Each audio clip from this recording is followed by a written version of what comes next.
Hey guys, tonight we're stepping back into a world of flickering candlelight and whispered secrets, into the early years of a prince born under a troubled star, Charles Stuart, later Charles II of England. Imagine you're wrapped in a warm blanket, the gentle patter of rain perhaps just beginning against your window, a soft accompaniment to our story. We're journeying to a time of immense upheaval, a period where crowns sat uneasily on royal heads. You'll find yourself walking the echoing corridors of palaces, overhearing the hushed, urgent conversations of courtiers, and feeling the chill of uncertainty that permeated the very air. It's a story of survival, wit, and a king who learned to navigate a treacherous world, often with a smile as his most potent disguise.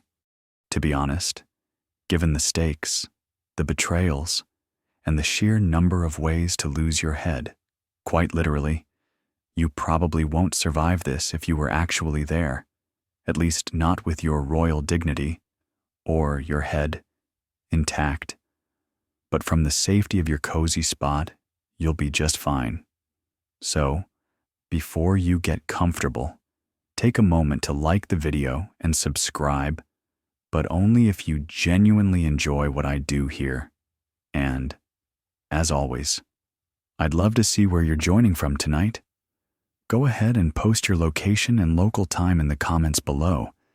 It's always fascinating to see our community spread across the globe, sharing this quiet moment. Now, dim the lights. Maybe turn on a fan for that soft background hum, and let's ease into tonight's journey together. The air in St. James's Palace on the 29th of May, 1630 would have been thick with anticipation, even if the world outside its stone walls was growing increasingly restless. You're there, not as a king or a courtier, but as a silent observer, a wisp of consciousness drifting through the opulent yet drafty royal apartments. Lamplight casts long, dancing shadows on tapestries depicting ancient heroes and stoic saints, their woven eyes seeming to follow your every non-movement.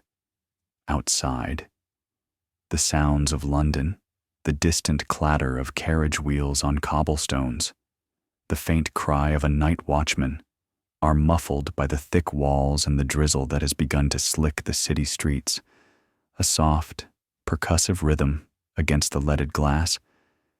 Within these chambers, a new life begins. Charles, the second son of King Charles I and Queen Henrietta Maria, is born. His older brother, also named Charles, had died at birth the previous year. So this new arrival carries the weight of succession, the hope of the Stuart dynasty. You can almost hear the relieved sighs of the attendants, the murmur of prayers, the rustle of silk and velvet as news spreads through the palace. He's a healthy baby, robust, a sign, perhaps, that fortune might yet smile upon his father's increasingly fractured kingdom. It's a well-documented fact that a bright star was said to have been visible at midday on his birth, a phenomenon many loyalists later interpreted as a divine omen of his future restoration. Or perhaps it was just an early bird planet trying to get a good view of the historical drama about to unfold. Your gaze drifts to the infant prince, nestled in swathes of lace and linen, probably enough fabric to outfit a small, very well-dressed army. Even in these early moments, the world around him is a complex tapestry of privilege and peril. His father, Charles I, is a man of refined tastes, a devout believer in the divine right of kings, a monarch who sees compromise with Parliament as a dilution of God's sacred will. You might picture him, a little stiff, a little remote, looking down at his son with a sense of duty, of dynasty, but perhaps with an undercurrent of the anxieties that are already gnawing at his reign. He's not exactly the warm, cuddly type, more of an admire me from a respectful distance, and please ensure my ruff is impeccably starched kind of father. Then there's his mother, Henrietta Maria, a French princess, spirited and fiercely Catholic. Her faith alone makes her a subject of suspicion and outright hostility in Protestant England. Imagine her, dark-eyed and vivacious, cooing over her son in French, already dreaming of his future. Perhaps a future where her faith is not a source of constant conflict. Her influence, her Catholicism, her foreignness. These are all threads that will become deeply entangled in the young prince's life and the kingdom's fate. Some historians question whether the intense anti-Catholic sentiment that plagued Charles II's later reign was an inevitable consequence of his mother's prominent and often politically active Catholicism during these formative years. It's a classic chicken and egg debate, or perhaps in this case, a Catholic and crown debate. You drift through the early years of young Charles's life like a half-forgotten dream. The nursery, grand and filled with expensive toys, but also with a subtle undercurrent of tension. Tutors come and go, instilling in him the rudiments of languages, of courtly manners, of the divine destiny that awaits him. You see him playing with his younger siblings Mary, who would marry into the powerful House of Orange, James, the future Duke of York, and later King James II, whose own staunch Catholicism would prove so divisive. There's a sense of a gilded cage, a childhood cocooned in immense wealth and protocol, yet increasingly isolated from the realities of the kingdom his father governs. One can only imagine the dinner table conversations, more swan, dear, followed by, and how goes the rebellion against your divinely ordained authority? Father, probably not quite like that, but the subtext was surely there. Outside the palace walls, the storm is gathering. The 1630s are a decade of mounting discontent. Charles I's policies, his attempts to rule without Parliament for 11 years, his imposition of taxes like ship money without parliamentary consent, his efforts to enforce religious uniformity through Archbishop Laud, are fanning the flames of opposition. You can almost feel the shift in the atmosphere, the growing chill that even the roaring fires in the royal hearths cannot entirely dispel.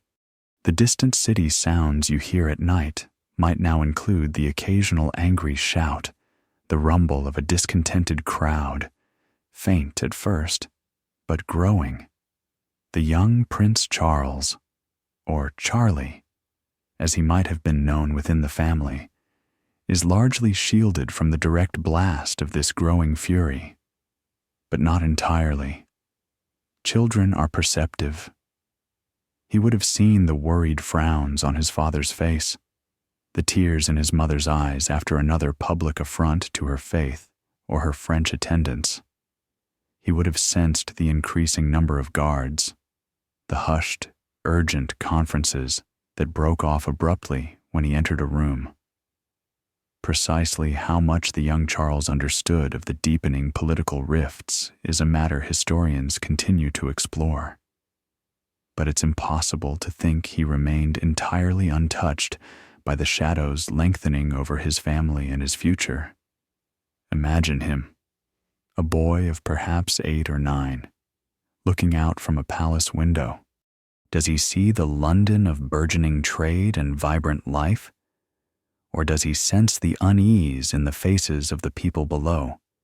Does he overhear the whispers about Puritans and Cavaliers, terms that will soon define warring factions? The silks and velvets of his early years are slowly, almost imperceptibly, being interwoven with the coarser threads of anxiety and impending conflict. The laughter in the royal gardens might still ring out, but it's perhaps a little more fragile, a little more easily broken by the distant sound of a nail being hammered into the coffin of his father's undisputed authority. It's like that feeling when you know a storm is coming. The air gets heavy, the birds go quiet, and there's that almost metallic taste in the air. That was the atmosphere of Charles's late childhood. He's learning lessons, not just from books, but from the unfolding drama around him. Lessons about power, about loyalty, about the precariousness of a crown. He sees his father, a king by divine right, struggling against a tide of popular and parliamentary opposition. He sees his mother, a queen, vilified for her faith and her origins. These aren't abstract political theories for him. They are the lived experiences of his parents, shaping his understanding of what it means to rule, or perhaps more pressingly, what it means to survive when the very foundations of your world are crumbling. The nursery rhymes and bedtime stories of his early youth are slowly giving way to the harsher narratives of rebellion and the whispers of war, a far cry from the peaceful, rain-soaked evening you're currently enjoying, the weight of a kingdom, even one not yet fully his to bear, begins to press down. The gentle patter of rain you might have been listening to seems to pick up a little. The wind perhaps sighing around the eaves of your imagined refuge, as the story of young Prince Charles darkens. The relative peace of the royal nursery, already shadowed by unease, gives way entirely to the stark realities of war. You are with him, a silent companion, as he steps out of childhood and into a kingdom fractured by cannon fire and ideology. He's barely a teenager when the English Civil War truly erupts in 1642, a bewildering, terrifying chessboard of shifting loyalties and bloody skirmishes. Imagine him, no longer just Charlie, but the Prince of Wales, a title that now means less about future glory and more about present danger. He's present at the Battle of Edgehill, a boy of 12, witnessing firsthand the brutal, chaotic face of conflict. Can you picture the scene? The mud, the roar of men, the glint of steel, the fear that must have tightened his chest, even amidst the bravado of the royalist commanders. It's a far cry from palace games. This is the game of survival, played for the highest stakes. He doesn't stay on the front lines for long, too valuable a pawn to risk capture. Soon, he's moved for safety to the West Country. Then, as the royalist cause crumbles, to the Scilly Isles, and then to Jersey.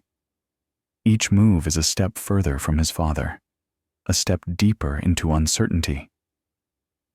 Think of the messages, infrequent and smuggled, passing between father and son, each letter a precious, fragile link. The news from England grows grimmer with each passing month. The confident pronouncements of his father's advisors are replaced by anxious whispers, by the grim set of his tutor's jaw. The divine omen of that star at his birth must have seemed a very distant, almost mocking, memory against the backdrop of relentless defeat. Then comes the unthinkable. His father, Charles I, king by the grace of God, is captured, imprisoned, and put on trial by his own subjects. You, as our drifting observer, might find yourself in the drafty halls of The Hague, where the 16-year-old Prince Charles has found a precarious refuge with his sister Mary and her husband, William II, Prince of Orange. News travels slowly, agonizingly. Each report is a fresh stab of anxiety. The trial itself is a mockery to loyalists, a revolutionary outrage. Imagine the young Charles, pacing those unfamiliar Dutch rooms, the sea wind rattling the windows, waiting, hoping against hope, for a reprieve that never comes. He sends blank sheets of paper, signed and sealed, offering Parliament anything, if they will only spare his father's life. A desperate, futile gesture from a powerless prince. One wonders if his tutors had prepared him for this particular lesson in statecraft, how to beg for your father's life from people who believe your entire family is a tyranny. Probably not in the standard curriculum. And then, the final, crushing blow. Charles was executed on a cold January morning, the 30th of January, 1649, on a scaffold erected outside the banqueting house in Whitehall. The news would have arrived like a physical shock, a chilling wave that swept through the small, exiled court. You can almost feel the air go still, the disbelief turning to horrified certainty. He is just 18. In an instant, the boy prince is, in the eyes of his supporters and by the very principles his father died for, Charles II, King of England, Scotland, and Ireland, a king without a crown, without a kingdom, without even a safe place to call home. It's a promotion nobody would ever wish for under such circumstances. Congratulations, you're king. The last guy. Oh, they chopped his head off. Try not to dwell on it. The trauma of this event is almost impossible to overstate. It's not just grief for a lost father, though that must have been immense.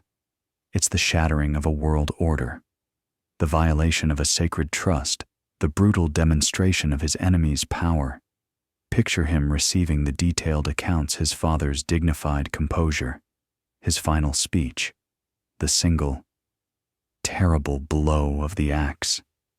The executioner, it said, wore a mask and false hair to hide his identity. Even the regicides, it seems, had a flair for the dramatic, or perhaps just a healthy fear of future reprisals. One can only imagine the grim fashion choices on display that day. You'd want to look your best for such a historically significant and rather messy piece of work. This moment is a crucible. The iron of his father's principles, the fire of this ultimate loss, begins to forge something new in the young Charles. Grief. Yes. Rage. Undoubtedly. But also, perhaps, a cold, hard resolve. He would not forget, and he would not forgive, easily. The image of that scaffold, the echo of that axe, would remain with him, a shadow behind the throne he would one day reclaim.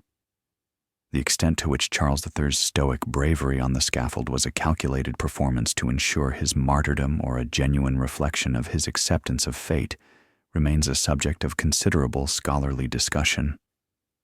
For his son, though, the performance, genuine or not, cemented his father as a royal martyr, a potent symbol for the royalist cause. You see him now, not as the playful boy in the palace gardens, but as a young man burdened by a terrible legacy and an overwhelming responsibility. He's in a foreign land, surrounded by factions and intrigues even within his own small band of followers. Money is scarce. The great powers of Europe watch him with a mixture of pity, calculation, and wary curiosity.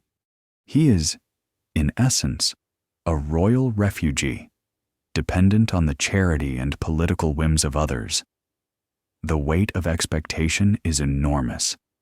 Royalists across his lost kingdoms now look to him as their only hope, their symbol of defiance against the Cromwellian regime. It's a heavy cloak to wear, especially when you're still trying to figure out how to shave properly. The nights in these borrowed palaces must have been long. Does the rain still fall? A melancholic soundtrack to his thoughts? Or is it the howl of the North Sea wind, a reminder of the turbulent waters he must navigate? He has to learn quickly who to trust, how to play the diplomatic game, how to inspire loyalty when he has so little to offer in return. He's no longer just reacting to events.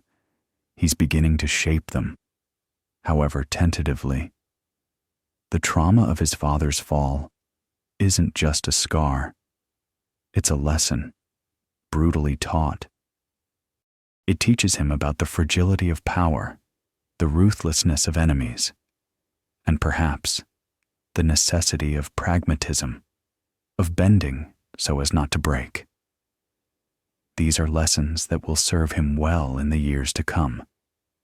Years that will be filled with more wandering, more plotting, more whispered hopes in dimly lit rooms across a continent that is both his refuge and his chessboard.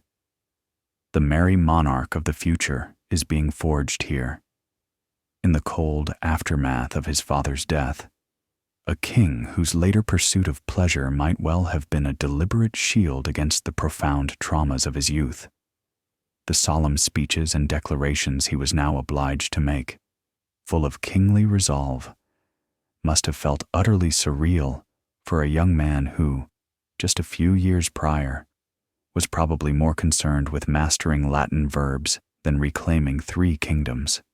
The news of your father's death, that brutal severance, has now settled into a grim reality, and you, Charles, are king in name, but a wanderer in truth. The immediate shock you witnessed in The Hague begins to give way to the long, wearying grind of exile.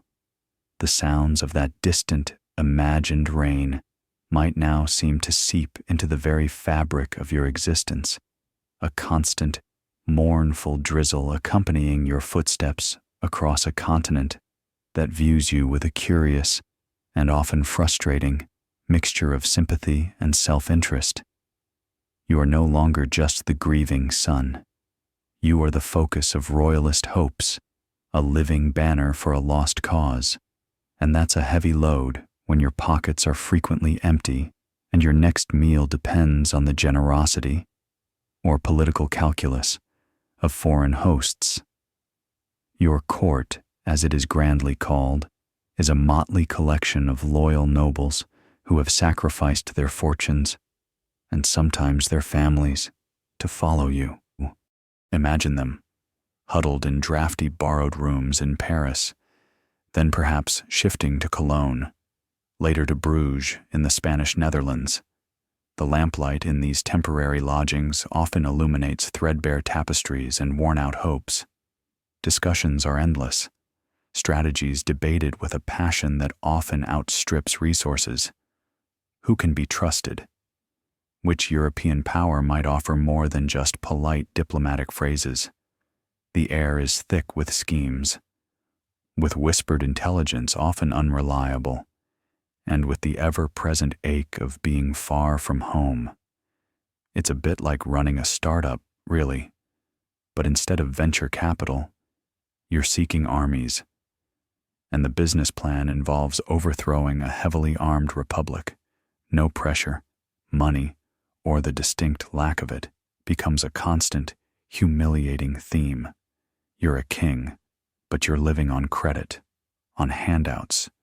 There are tales of unpaid bills, of loyal servants going without wages, of the royal wardrobe itself looking a little less than regal. Darning his own royal socks? Probably not quite. Charles always had a certain flair. But the anxiety of making ends meet, of maintaining even a semblance of kingly dignity when you're effectively a royal beggar, must have been galling.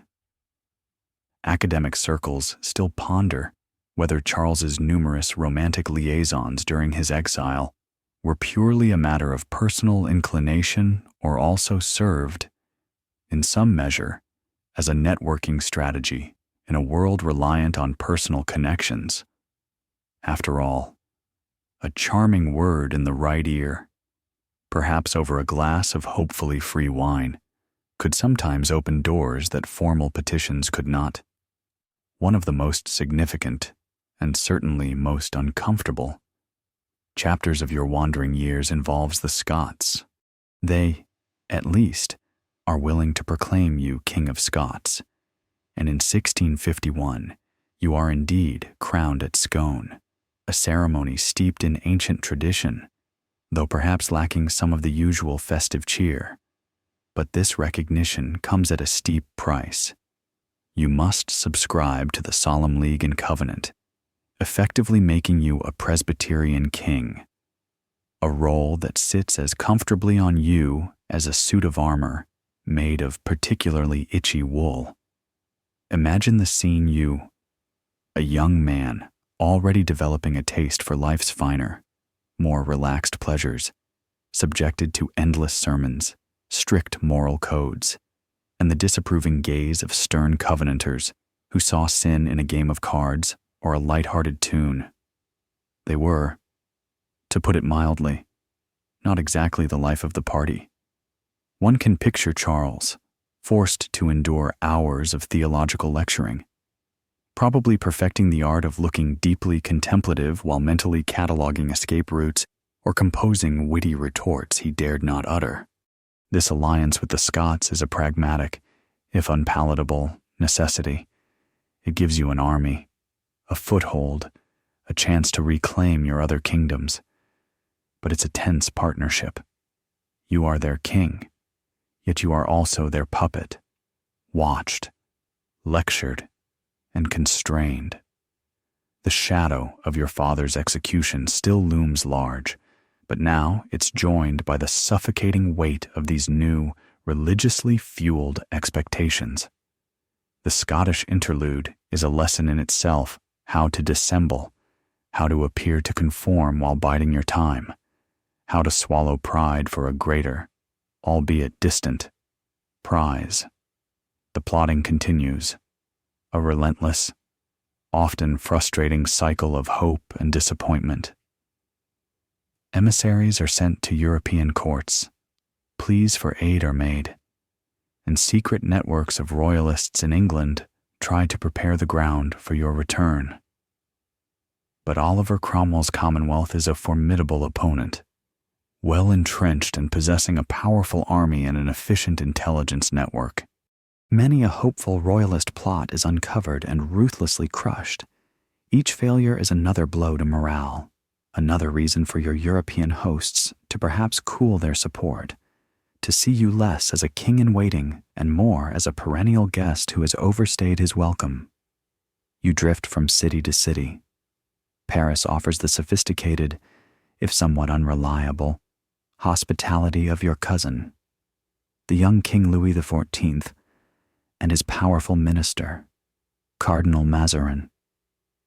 But France has its own interests, its own complex relationship with Cromwell's England. Later, you find yourself in Cologne, a guest of the Archbishop, trying to rally support amongst the German princes. Then it's on to the Spanish Netherlands, Brussels, Bruges. Each location brings new faces, new intrigues, new, faint glimmers of hope that often flicker and die like guttering candles in the ever-present gloom of exile. The distant city sounds change, from the fashionable clatter of Parisian society to the more sober merchant bustle of the Low Countries. But the underlying anxiety, the sense of living on a knife edge, remains. Through these years, you are learning, always learning.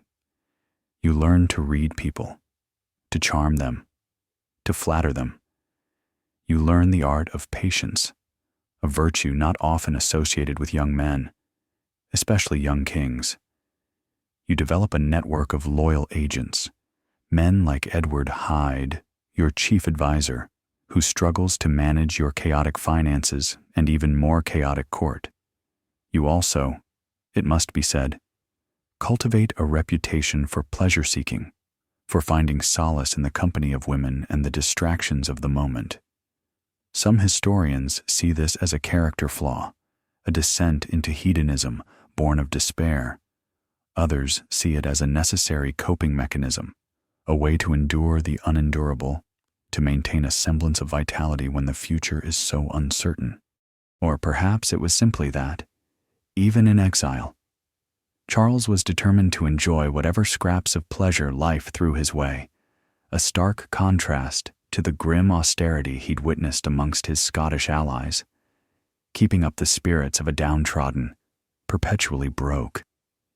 Exiled court probably required a certain amount of forced joviality and a keen eye for any available entertainment.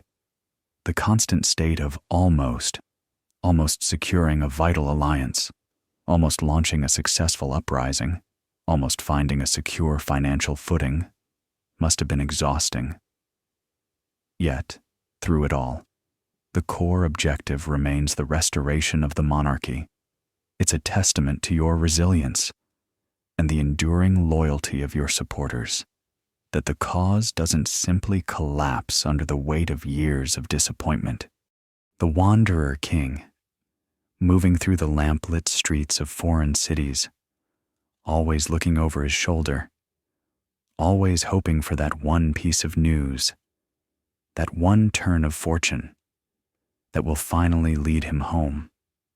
The rain might still be falling softly in your mind's ear, a soundtrack to this long, uncertain journey through a Europe that is both prison and playing field. The dreary drizzle of your long exile, that constant companion you've grown so accustomed to, seems to pause, replaced by a palpable tension in the air. The decision has been made. After the uneasy coronation in Scotland and the constrained life under the Covenanters' watchful eyes, you, Charles, have chosen to gamble. With a predominantly Scottish army, you march south into England in the late summer of 1651. Hope, that persistent, flickering candle, burns a little brighter, though it's shadowed by the formidable reputation of Cromwell's new model army. You can imagine the scene, the tramp of thousands of feet, the creak of cartwheels, the nervous energy of men marching towards their destiny, towards a battle that will either make or break your cause. The lamplight by which you, our listener, are hopefully relaxing is a stark contrast to the harsh sunlight or murky dawns that would have greeted Charles and his forces on their advance. This isn't just a military campaign. It's a desperate throw of the dice. Royalist uprisings in England, hoped for to coincide with your invasion, largely fail to materialize. The country, weary of war, doesn't flock to your banner as you might have prayed they would. And so, you find yourself at the city of Worcester, your forces outnumbered and outmaneuvered by Cromwell's seasoned troops.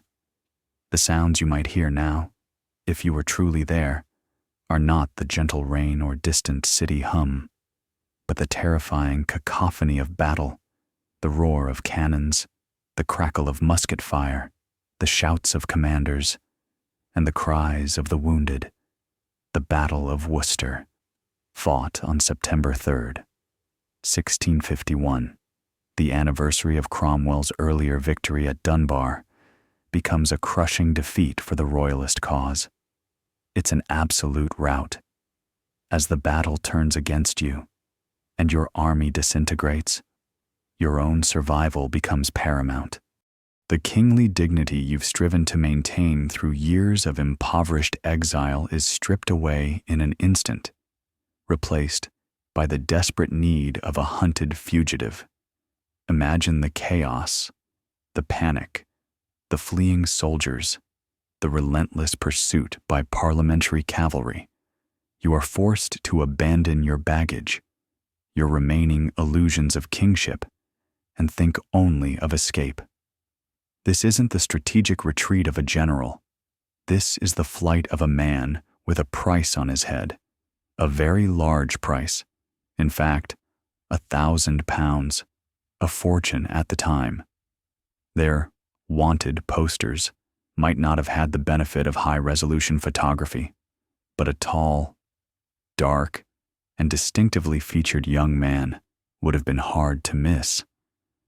And so begins one of history's most thrilling escape stories. For 6 weeks, you are on the run, a ghost in your own kingdom. The details of this flight are the stuff of legend, a testament to your own resilience and the extraordinary bravery of ordinary people who risked everything to help you. The first iconic episode unfolds at Boscobel House in Shropshire. With Cromwell's soldiers scouring the countryside, you, along with a loyal officer, Colonel Careless, spend an entire day hidden in the dense leaves of a large oak tree. Picture it cramped, uncomfortable, probably terrified. You can hear the soldiers passing below, searching, shouting. One can only imagine the sheer willpower it took to remain still, silent, knowing that a single cough, a rustle of leaves at the wrong moment, could mean capture and a swift journey to the same fate your father met. Royal attire definitely wouldn't have been practical for tree climbing. One hopes you had the foresight to change into something a bit more arboreally appropriate. The precise route Charles took during his 6 weeks on the run, and the exact identities of all who aided him, are still subjects of detailed local historical investigation, with various theories proposed for some of the more obscure legs of his journey. But the essence of the story is clear: a king dependent on the loyalty of his subjects. From humble farmers like the Penderell brothers, who disguised you as a woodcutter and guided you through hidden paths, to gentry like Jane Lane, who bravely accompanied you on a perilous journey, with you posing as her manservant. William Jackson. Can you see yourself, the once proud king of 3 kingdoms, now dressed in rough peasant garb, hands stained with walnut juice to darken your skin, hair crudely chopped, trying to look inconspicuous? It must have been a master class in humility, and probably quite itchy.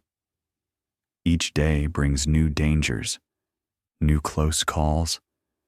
There are nights spent in priest holes, in barns, under open skies. There are moments of acute fear, like when a blacksmith, noticing your horse has been shod in a way that suggests it came from the north and therefore possibly from the defeated Scottish army, grows suspicious, or the time a parliamentary soldier recognized you, but, being a royalist at heart, chose not to betray you. These encounters are a constant tightrope walk between hope and despair. The shadow of your father's execution, which you've carried since that dreadful news reached you in The Hague, must have been a particularly potent motivator. Capture was not an option. The sensory details of this period are vivid. The scratch of rough wool against your skin, the taste of coarse bread and cheese offered by loyal hands, the constant dampness and chill of an English autumn spent mostly outdoors. The rustling of leaves in a dark wood at night could be the wind, or it could be the sound of approaching pursuit. Every distant dog bark, every unexpected voice would have sent a jolt of adrenaline through you. You are learning to rely on your wits, on your charm, even in disguise. It seems you could turn it on, and on the incredible courage of strangers who saw not just a fugitive, but their rightful king. Some of them paid dearly for their loyalty later. Think of Jane Lane's famous ride towards Bristol, with you. William Jackson, riding alongside, she feigning a journey to visit a pregnant friend, you feigning competence as a servant, apparently not very convincingly at times, much to the amusement of household staff in the places you stayed. There's a famous story of you clumsily trying to help turn a spit in a kitchen, earning a rebuke for your ineptitude as a serving man, a king unused to manual labor. Who would have guessed it's these small, human moments that make the legend so compelling? One can almost imagine future tourist traps. Charles II nearly dropped the roast here. Finally, after weeks of this harrowing existence, moving stealthily from one safe house to another, always just one step ahead of your pursuers, you reach the south coast. A small vessel, the Surprise, is found at Shoreham, and on a dark night in mid-October, you set sail for France, leaving behind a kingdom that is still very much Cromwell's. The relief as the shores of England recede must have been immense, mingled perhaps with a renewed determination that one day you would return not as a fugitive, but as its acknowledged king. This escape wasn't just a physical survival. It was a psychological victory, a story that would bolster royalist morale and become a cornerstone of your personal legend. The boy who hid in an oak tree would, in the minds of many, prove he had the luck, the resilience, and the divine favor to reclaim his birthright. The gentle lapping of waves against the hull of that small ship would have been the sweetest sound you'd heard in a very long time. A lullaby promising temporary safety after weeks of relentless fear. The salt spray from your escape to France, the memory of those desperate weeks as a fugitive you just relived, still perhaps lingers in your senses, a ghostly chill against your skin. But now, the wind is changing, both literally and metaphorically. Years pass. Your exile continues, a familiar landscape of borrowed rooms and fading hopes you wandered through in our third imagining. Yet, across the channel, the England that cast you out is itself in turmoil. Oliver Cromwell, the Lord Protector, the architect of your father's doom and your own long banishment, dies in 1658. The mighty oak that overshadowed your prospects is gone. His son, Richard Cromwell, proves a far less capable leader, and the Republican government, already strained, begins to fracture.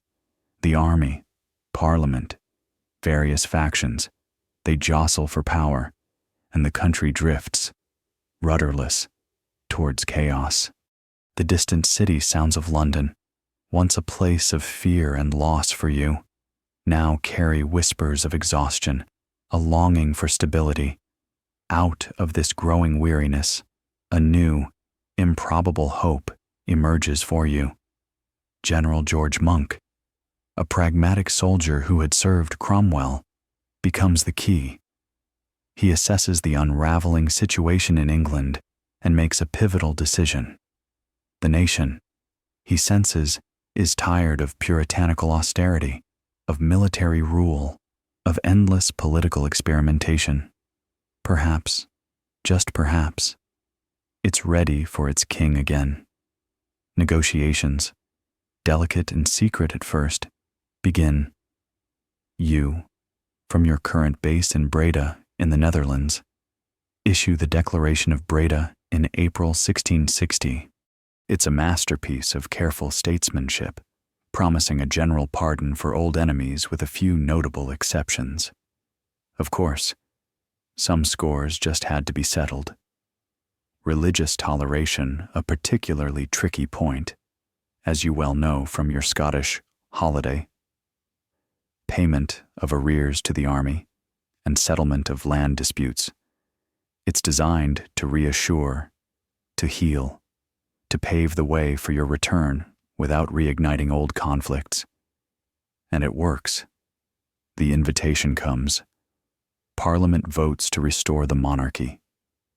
Suddenly, after nearly a decade of wandering, of being the wanderer king we accompanied through Europe's less glamorous back rooms, you are no longer a petitioner, a pawn in other nations' games. You are the solution. Imagine the shift in your own heart, the surge of emotions. The lamplight in your modest lodgings in Breda must have suddenly seemed to burn with an almost blinding brilliance. The news spreads like wildfire, and the mood around you transforms from weary hope to dizzying excitement. Your journey home is a triumph before you even set foot on English soil. The Dutch, who had once offered you somewhat cool hospitality, now fete you lavishly. You sail for England not in a tiny, furtive vessel like the Surprise that carried you away after Worcester, but in a grand naval ship, part of a fleet sent to escort you. And then, the landing at Dover on May 25th, 1660. The beach, the cliffs, are packed with people. The roar that greets you is overwhelming, a physical force. Gone is the sound of anxious rain or the rustle of leaves in a hiding place. This is the sound of a nation erupting in joy. Bells peal from every church tower, cannons fire salutes, and the air is thick with cheers. God save the King.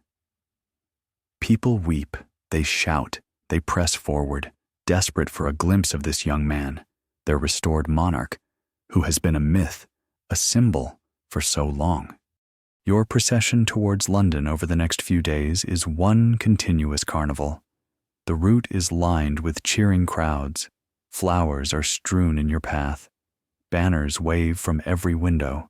Tapestries are hung from balconies. And soldiers who once fought against your father now line the roads to salute you. To what degree the sheer exuberance of the Restoration crowds was a genuine outpouring of monarchist sentiment versus a more general relief at the end of years of austere Puritan rule and political instability is something that social historians continue to evaluate. But for you, Charles, standing there, waving, smiling, it must have felt like a validation, a homecoming beyond your wildest dreams. The contrast to your last major public appearance in England, fleeing for your life from Worcester, could not be more profound. And then, the grand entry into London on May 29th, 1660, your 30th birthday.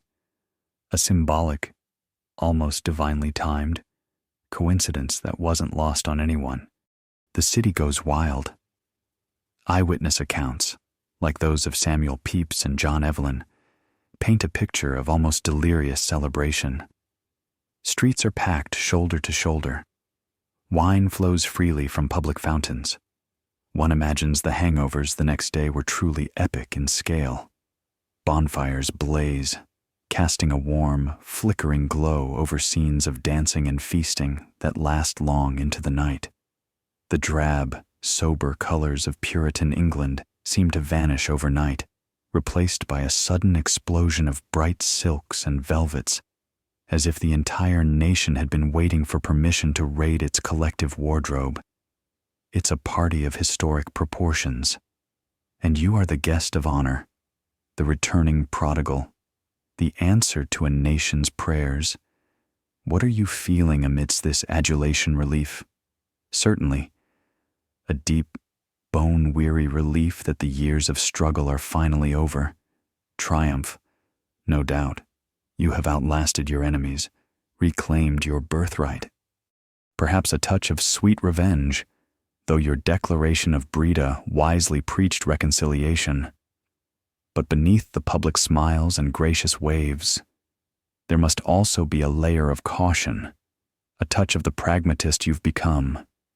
You've seen how quickly fortunes can turn. You remember the cheers that greeted your father, too, before the storm broke. The memory of that scaffold in Whitehall is surely a sobering undercurrent even amidst this joy.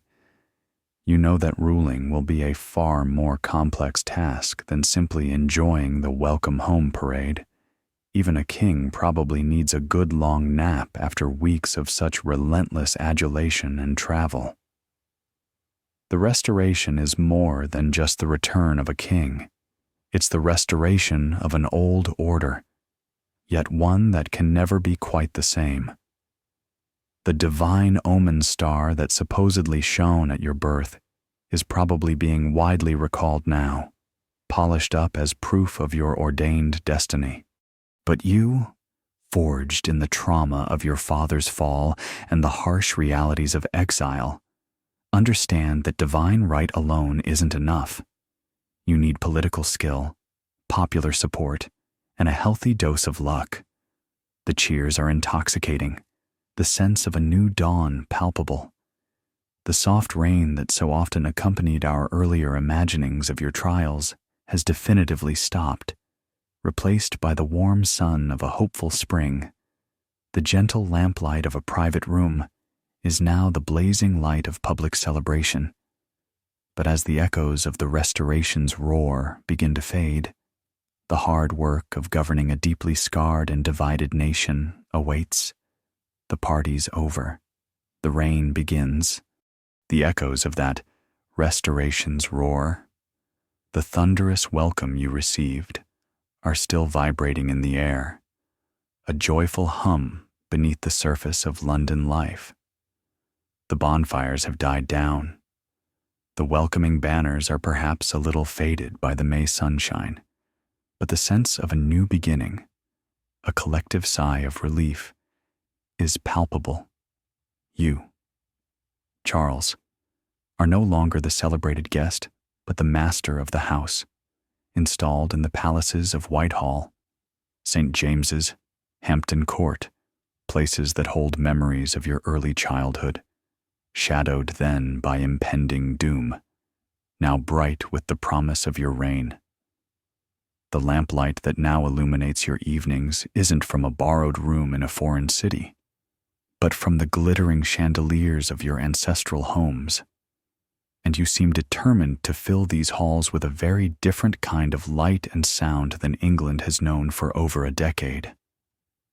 After years of Puritan austerity, where pleasure itself was often viewed with suspicion and public entertainments were largely suppressed, you usher in an era of deliberate, almost defiant gaiety. This isn't just a personal preference, it's a performance, a carefully crafted image that will define your reign, the Merry Monarch. Imagine the collective sigh of relief from a populace tired of enforced solemnity. It's like someone finally turned the music back on after a very long, very quiet, and frankly rather dull party. The distant city sounds of London begin to change. You hear more laughter, the strains of music from reopened taverns, the general hubbub of a city shaking off its drab constraints.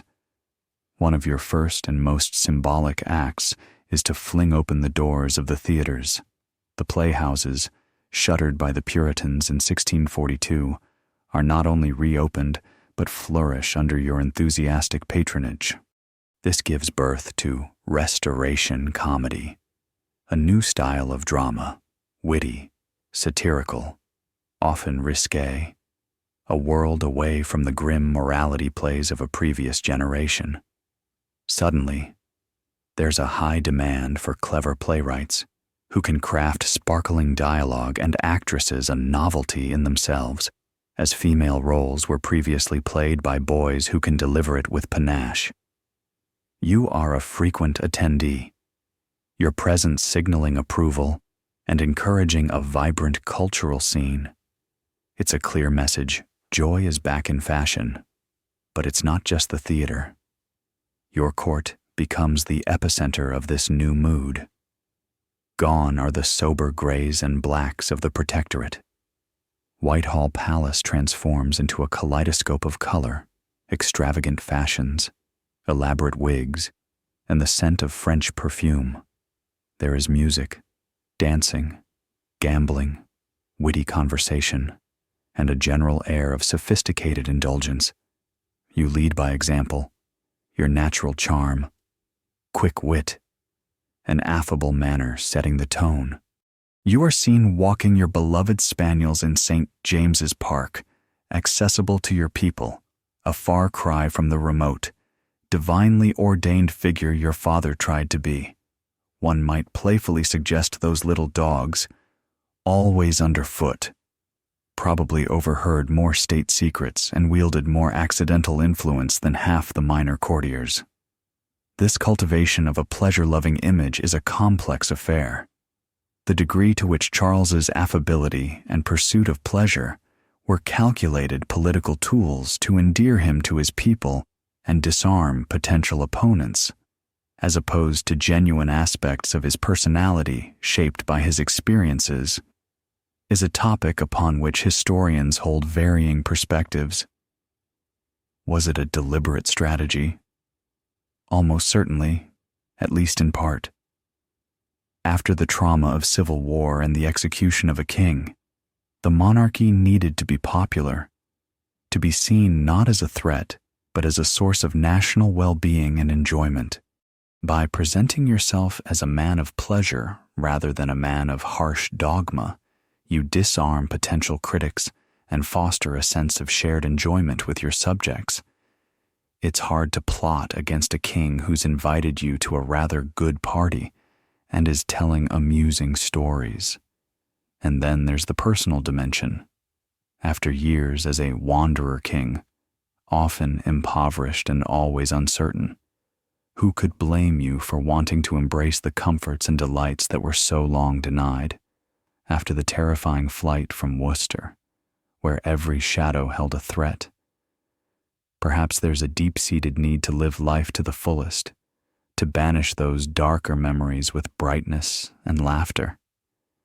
This pursuit of pleasure could be a shield, a mask for the traumas you've endured. If you keep smiling, keep laughing, keep the party going, perhaps the ghosts of the past won't quite catch up. Your many mistresses are a very public part of this image. Figures like Barbara Villiers, Duchess of Cleveland, or later, Nell Gwynn, the witty actress, are not hidden away, but are prominent figures at court. Their rivalries and their influence subjects of endless gossip and fascination. This openness about your private life is, in itself, a statement. It's a rejection of Puritan hypocrisy and a display of a certain kind of honesty, or perhaps a royal indifference to conventional criticism. For a king whose social life was now considerably more exciting than most of his subjects, it provided endless entertainment and scandal for the diarists and letter writers of the age. Of course, this Merry Monarch persona isn't without its critics or its downsides. Some see it as frivolity, a neglect of the serious business of state. Moralists decry the looseness of the court. Political opponents might try to use your lifestyle to paint you as easily manipulated or not sufficiently focused on the nation's challenges. And there are indeed significant challenges lurking beneath the glittering surface of Restoration life: religious tensions, financial problems, foreign policy complexities, which your charming demeanor alone cannot solve. Yet, for now, the performance is largely successful. You are rebuilding not just the institutions of monarchy, but its emotional connection with the people. You are making royalty seem, if not ordinary, then at least human and approachable. The lamplight in the halls of Whitehall illuminates scenes of revelry, but it also, perhaps, casts a softer, more forgiving glow on the crown itself. It's a delicate balancing act to be a king who commands respect, but also invites affection, to project stability while simultaneously presiding over a court renowned for its lack of inhibition. This careful construction of an image, this pleasure's performance, becomes a defining characteristic of your reign, a key to your survival and your enduring, if complex, popularity. The king is home, and he's making sure everyone knows he's having a rather good time, and by extension, so should they. The glittering chandeliers of Whitehall cast their warm, flickering glow over the intricate dance of your Restoration court. You, Charles, have successfully cultivated the image of the Merry Monarch, and this is its stage, its vibrant, teeming ecosystem. The distant sounds of London continue their nightly murmur, the occasional rumble of a carriage over cobblestones, a far-off dog bark, the chiming of a city clock. But within these palace walls, a unique world hums with its own distinct rhythms. It's a world of dazzling surfaces and shadowy depths, of witty laughter and whispered conspiracies, a place where pleasure and politics are inextricably, often dangerously, intertwined. Imagine yourself drifting through the crowded state apartments, a silent observer once more. The air is alive with the rustle of silk and lace, the soft thud of heeled shoes on polished floors, the murmur of conversations in a blend of English and fashionable French. Elaborate periwigs, those towering edifices of curled hair, are everywhere, occasionally proving useful. One might jest, for hiding a secret note, or perhaps a forgotten canapé from the last banquet. The scent of expensive beeswax candles mingles with heady French perfumes and the faint, spicy aroma of pomanders carried to ward off less pleasant city smells. Lamplight catches the sparkle of jewels, the glint of a courtier's sword, more an accessory of status than a weapon for daily use here, and the knowing smiles exchanged across a crowded room. This is the court of revels, but it's also a fiercely competitive arena. Advancement depends not just on lineage or competence, but on wit, charm, and the ability to navigate its treacherous social currents. A well-timed bon mot, a clever verse, or a graceful performance in a court masque could catch your royal eye and lead to favor. But a misstep, a clumsy joke, or an alliance with the wrong faction could just as easily lead to social oblivion, or worse. The occupational hazard of being a courtier in your era meant that a sharp wit could indeed win you accolades, but it could just as readily earn you a challenge to a rather serious moonlit stroll in a quiet field. Foils included. Key figures populate this dazzling landscape.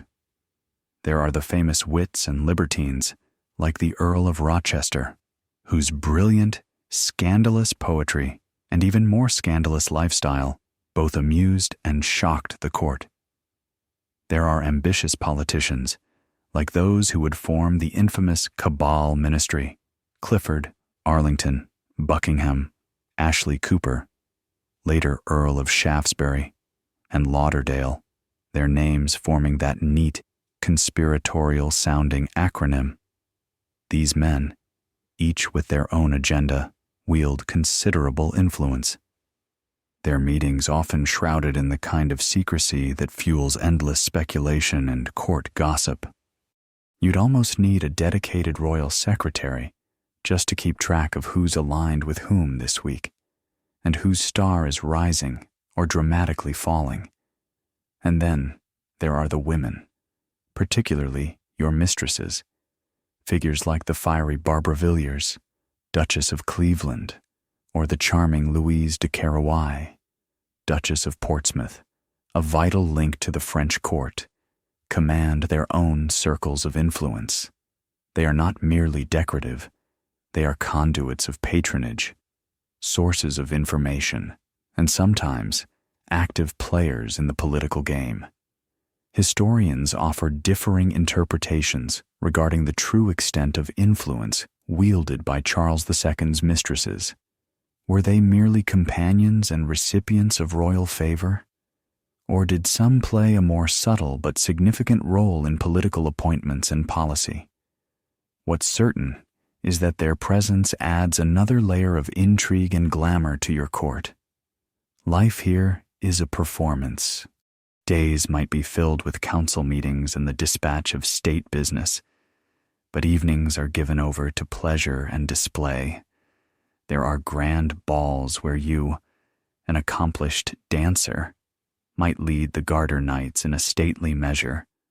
There are card games, like basset or ombre, where fortunes can be won or lost on the turn of a card, the stakes often alarmingly high. Masks, those elaborate theatrical spectacles combining music, dance, and allegory, are staged with increasing opulence, and always, there is conversation, sharp, cynical, sparkling with wit, often fueled by copious amounts of wine. You yourself are a master of this art, your own humor and easygoing manner encouraging a relaxed, if sometimes cutting, repartee. Beneath the glittering surface, however, the currents of ambition and rivalry run strong. Factions form and dissolve. Courtiers jostle for position, for pensions, for lucrative offices, for a moment of your attention. Patronage is the lifeblood of this world. Artists seek commissions. Writers dedicate their works to powerful nobles or to you directly. And scientists, as we will see, hope for royal endorsement of their inquiries. Everyone is looking for an edge, a way to climb the slippery ladder of courtly success. The memories of your own precarious years in exile, relying on the shifting loyalties of others, have undoubtedly sharpened your instincts for reading people, for sensing the undercurrents of loyalty and betrayal that swirl around your throne. The influence of French culture, particularly from the lavish court of your cousin Louis XIV, is pervasive. French fashion, French manners, French art, and even the French language are highly fashionable. This isn't just a matter of taste. It's also deeply connected to your foreign policy and the complex web of alliances you're navigating in Europe. Your court is, in many ways, an English answer to Versailles, though perhaps a little less formal, a little more freewheeling, and certainly more reliant on your personal charm than on rigid etiquette to maintain order. Presiding over this vibrant, hedonistic, and often dangerous world requires a unique set of skills. Your ability to appear relaxed, to share a joke, to listen patiently or at least appear to, allows you to manage the competing egos and ambitions around you. You are not a remote, austere monarch like your father. You are accessible, engaged, a participant in the revels. Yet, this very accessibility means you are constantly besieged by petitioners, by advice solicited and unsolicited, by the subtle pressures of those seeking to sway your decisions. The Merry Monarch exterior is on full display here, but it's a role that demands constant vigilance and a keen understanding of the human heart, with all its vanities and desires. It's a dazzling, intoxicating place, your court. But for the unwary or the naive, it can also be a place where dreams and careers can shatter in an instant. The soft glow of lamplight illuminates much beauty and pleasure, but it also casts long, dancing shadows where intrigue readily festers. The glittering, perfumed world of your Restoration Court, that vibrant stage of wit and intrigue we just wandered through, is about to be violently upended. The music, the laughter, the clinking glasses you might still faintly hear in your imagination, they fade, replaced by a chilling silence, then by sounds of a very different, much grimmer nature. The lamplight from Whitehall's chandeliers gives way to a more ominous glow, and the distant, familiar hum of London life transforms into a chorus of fear. Two catastrophic events, arriving one after the other like brutal hammer blows, will test your leadership, Charles, and the resilience of your people, to their very limits. It must have felt, after surviving civil war, execution, and a decade of precarious exile, that the universe was personally seeing just how much you could actually take. First, in the summer of 1665 comes the plague, the Great Plague of London. It begins subtly, a few whispers of an unusually virulent sickness in the poorer, crowded parishes outside the city walls, but it spreads with terrifying speed, an invisible, relentless tide. The vibrant city you reclaimed with such triumph begins to empty. Those who can, flee, nobles, merchants, Even doctors, your court, that hub of revelry we just explored, decamps to Salisbury and later Oxford to escape the contagion. You yourself, wisely, leave the city. Imagine the eerie quiet descending upon the usually bustling streets, broken only by the mournful tolling of church bells, the rumble of the dead carts, and the chilling cry, "Bring out your dead." Red crosses are painted on the doors of infected houses, whole families shut up within, a desperate attempt at quarantine, 17th century social distancing, enforced with a vengeance. The air, once scented with French perfume and beeswax, now carries the acrid smell of smoke from bonfires lit to purify it, and the pungent aroma of herbs like rosemary and rue, clutched by terrified citizens as a flimsy defense against the miasma, the bad air believed to carry the pestilence. If there were gentle night rains during this time, they would have seemed to wash the streets clean only for them to be filled again with sorrow by morning. From your remove in Oxford, you issue orders, attempt to maintain some semblance of control, and offer financial aid. But the scale of the disaster is overwhelming. At its peak, thousands are dying each week.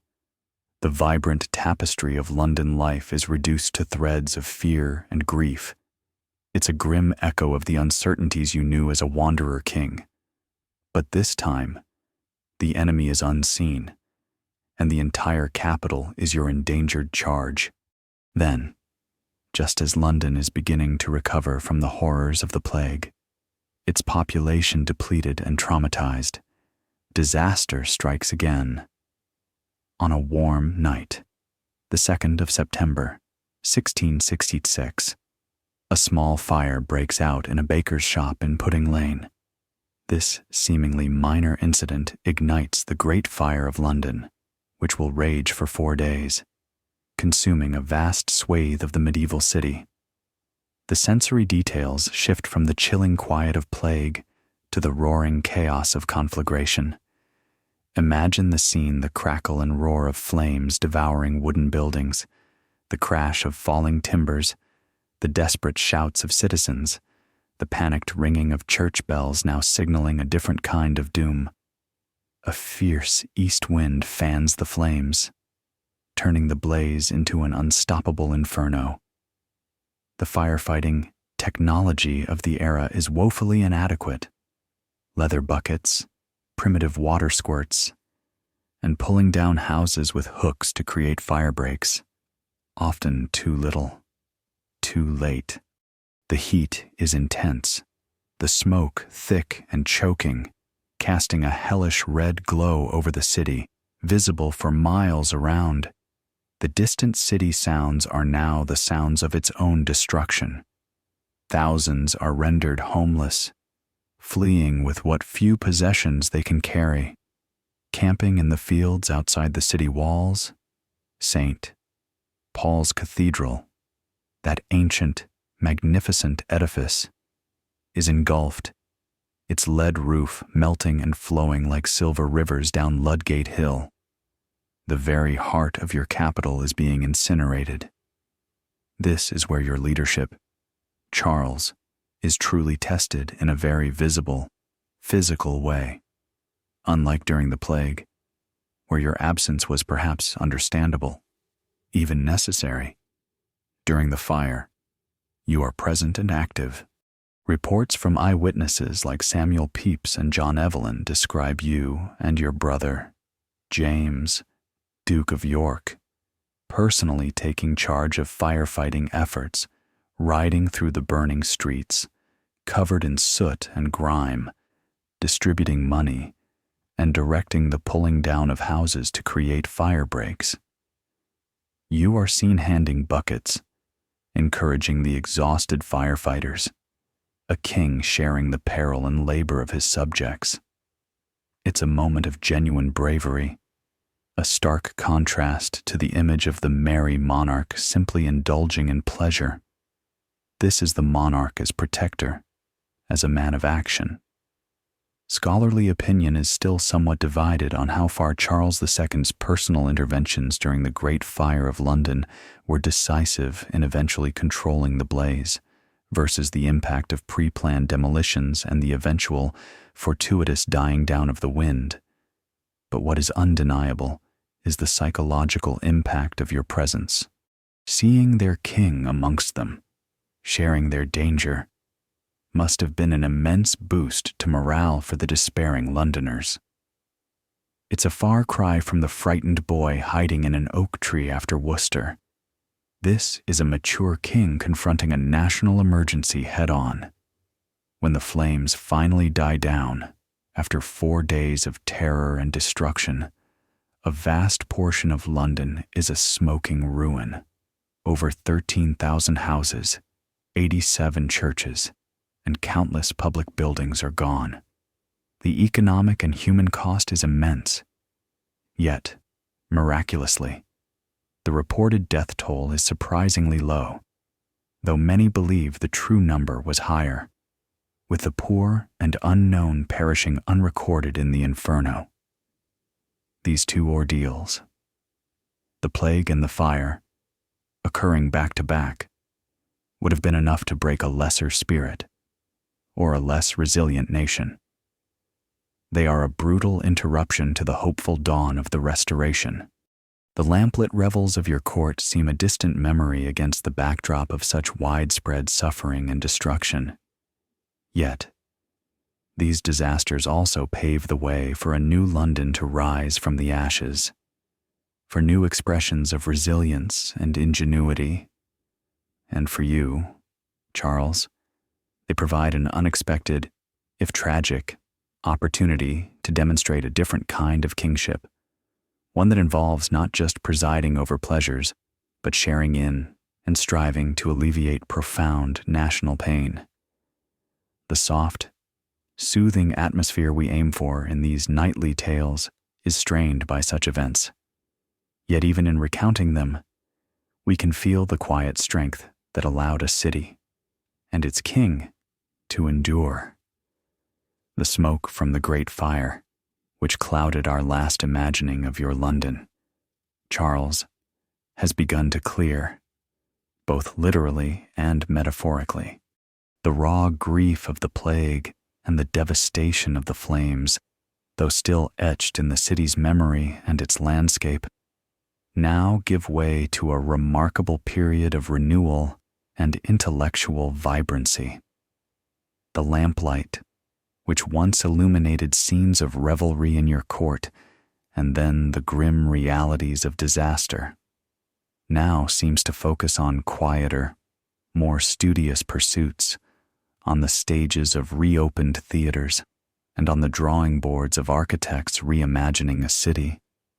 The distant sounds of London might now include the rhythmic chip of stonemasons at work rebuilding the capital, or perhaps the more refined strains of a harpsichord drifting from a window, a testament to a spirit of creativity that even catastrophe could not extinguish.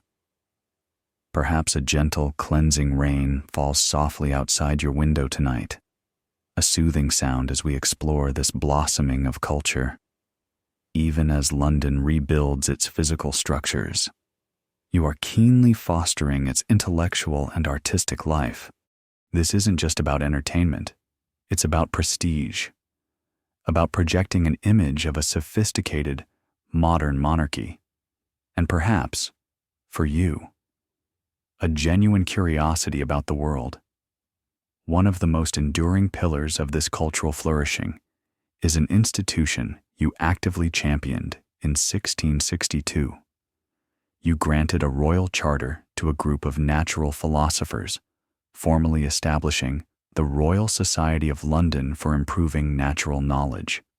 Its motto, nullius in verba, take nobody's word for it, encapsulates a revolutionary new approach to understanding the world, one based on experiment and observation rather than blind acceptance of ancient authority. Imagine yourself a silent guest at one of their early meetings, perhaps at Gresham College. The room is probably filled with an eclectic mix of gentlemen, their faces earnest in the candlelight. You might see Christopher Wren, not yet famous for rebuilding St. Paul's but a brilliant astronomer and geometer; Robert Boyle, with his groundbreaking work on gases and his famous air pump; Robert Hooke, a man of 1,000 inventions, peering through his newfangled microscope. These aren't just dry academics. They are pioneers, filled with an almost boyish enthusiasm for discovery. There might be the occasional fizz or pop from a chemical experiment in a corner. One hopes they had good ventilation and perhaps kept a fire bucket handy, just in case progress got a little too enthusiastic. You, Charles, have your own chemical laboratory at Whitehall, and you're known to dabble in experiments, to take an interest in anatomy, in clockmaking, in the vital science of navigation, so crucial for a trading nation and a naval power. The extent to which Charles II's personal interest in science was a deep intellectual engagement versus a fashionable courtly pursuit and a means of projecting a modern image of his monarchy is a matter that continues to invite historical assessment. Was it genuine passion, or clever PR, or a bit of both? Whatever the primary motivation, your patronage gives science an unprecedented legitimacy and impetus. The Royal Society becomes a hub of innovation, its correspondence stretching across Europe, its discoveries laying the groundwork for much of modern science. Isaac Newton himself would later become its president. It's a quiet revolution, unfolding in hushed rooms and cluttered laboratories, but its impact will be profound and lasting. One wonders if you ever tried to apply any of those new scientific principles to improve your odds at the card table, a royal hypothesis in pursuit of a winning hand. Alongside this scientific ferment, the arts are also experiencing a renaissance. We've already touched upon the reopening of the theaters and the birth of Restoration comedy. Now, this vibrant scene truly comes into its own.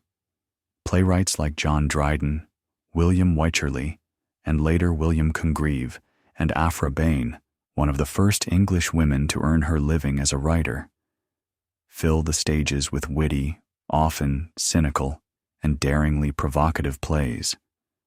The theaters, like Drury Lane and Dorset Garden, are lively, sometimes boisterous places, attended by all strata of society, from orange sellers to the highest nobility. And, of course, you are often there, your presence a vital endorsement. The novelty of actresses playing female roles continues to draw crowds, and figures like Nell Gwynn, your famous mistress, captivate audiences with their charm and talent long before they capture your royal heart. It must have taken a will of iron, or at least a very thick skin and a quick wit, for playwrights of the era to endure the often brutal critics and the very direct, sometimes very public, feedback from their sovereign. Music, too, flourishes. Composers like Henry Purcell, though his major contributions come a little later in your reign and beyond, begin to create a distinctly English Baroque sound. Your court employs musicians, and music is a vital part of masques, balls, and theatrical productions. The sounds of violins, cellos, harpsichords, and lutes fill the air, a sophisticated soundtrack to the age. In painting, artists like Sir Peter Lely, and later Sir Godfrey Kneller, become renowned for their portraits of court beauties and influential statesmen, creating a visual record of your era's personalities, all flowing robes and soulful gazes. And then there is architecture. The Great Fire, as devastating as it was, provides an unprecedented, if tragic, opportunity to rebuild London on a grander, more modern scale. Sir Christopher Wren is, of course, the towering figure here. His plans for a completely redesigned city are perhaps too ambitious to be fully realized. But his genius shapes the new London, most famously with the magnificent new St. Paul's Cathedral, but also with dozens of other elegant churches that still grace the city's skyline. Your support for Wren and for the rebuilding efforts is crucial. It's a statement that England is not just recovering, but improving, emerging stronger and more beautiful from its ordeal. This vibrant cultural and intellectual scene is more than just a pleasant backdrop to your reign. It's an integral part of your statecraft. It projects an image of England as a civilized, innovative, and sophisticated nation. It attracts talent, fosters national pride, and perhaps, in its own way, contributes to stability by providing outlets for creativity and intellectual energy. After the dark years of civil war, interregnum, plague, and fire, this flourishing of science and the arts is like a burst of sunshine, a promise of brighter days. The lamplight now illuminates not just the king's face, but the faces of thinkers, artists, and innovators, all contributing to the rich, complex tapestry of the Restoration world you preside over. A world that, for all its flaws and intrigues, is undeniably alive with a new spirit of inquiry and expression. The vibrant hum of scientific inquiry and artistic creation we explored in our last session, that feeling of a nation rediscovering its creative verve, now gives way to a more muted, complex theme. The lamplight that illuminated laboratories and theater stages seems to draw inward, casting long shadows in the corridors of power and private chapels. We delve now into the intricate, often perilous, world of faith in your reign. Charles, a tightrope you walk with careful, sometimes almost invisible, steps. The distant sounds of London might now carry the faint, solemn echo of a church bell, or perhaps the whisper of a secret prayer. For this is an era where belief is not just a personal matter, but a potent political force. If that soft rain we've imagined before has returned to accompany your listening tonight, its gentle patter seems a fitting soundtrack to the undercurrents of religious anxiety that flow beneath the glittering surface of your restoration. England, in your time, is a fractured mirror of faith. The established Church of England, the Anglican Church, is once again dominant, its bishops restored to Parliament, its Book of Common Prayer, the only legal form of worship, but it's a dominance fiercely contested and nervously guarded.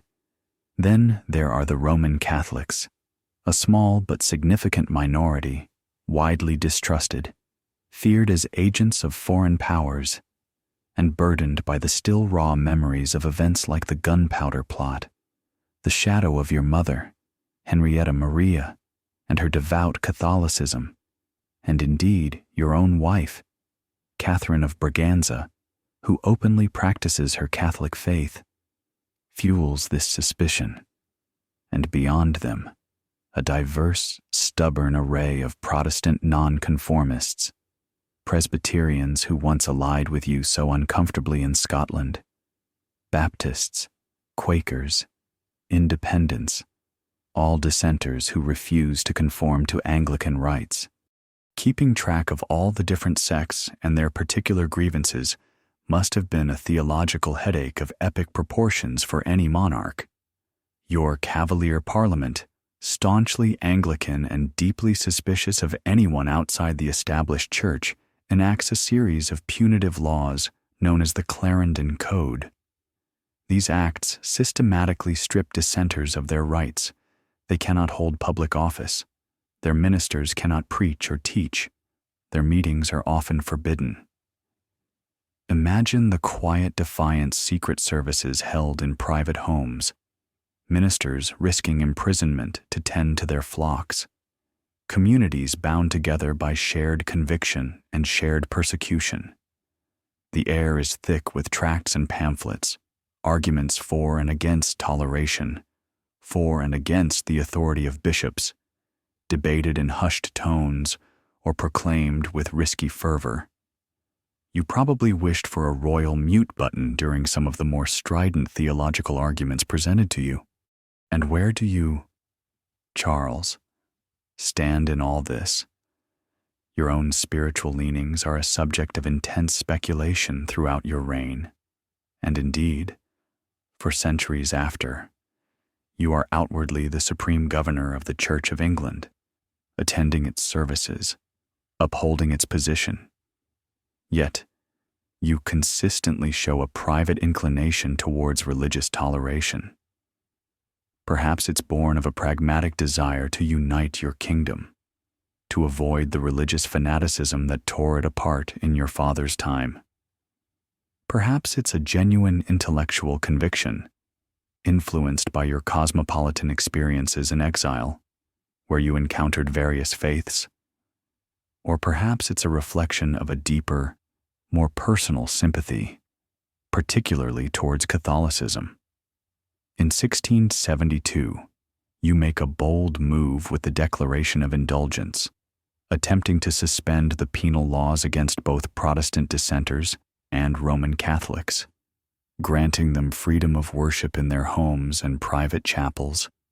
It's a radical gesture for its time, a whisper of a more tolerant future. But Parliament, smelling the dreaded scent of popery and fearing a weakening of Anglican supremacy, reacts with fury.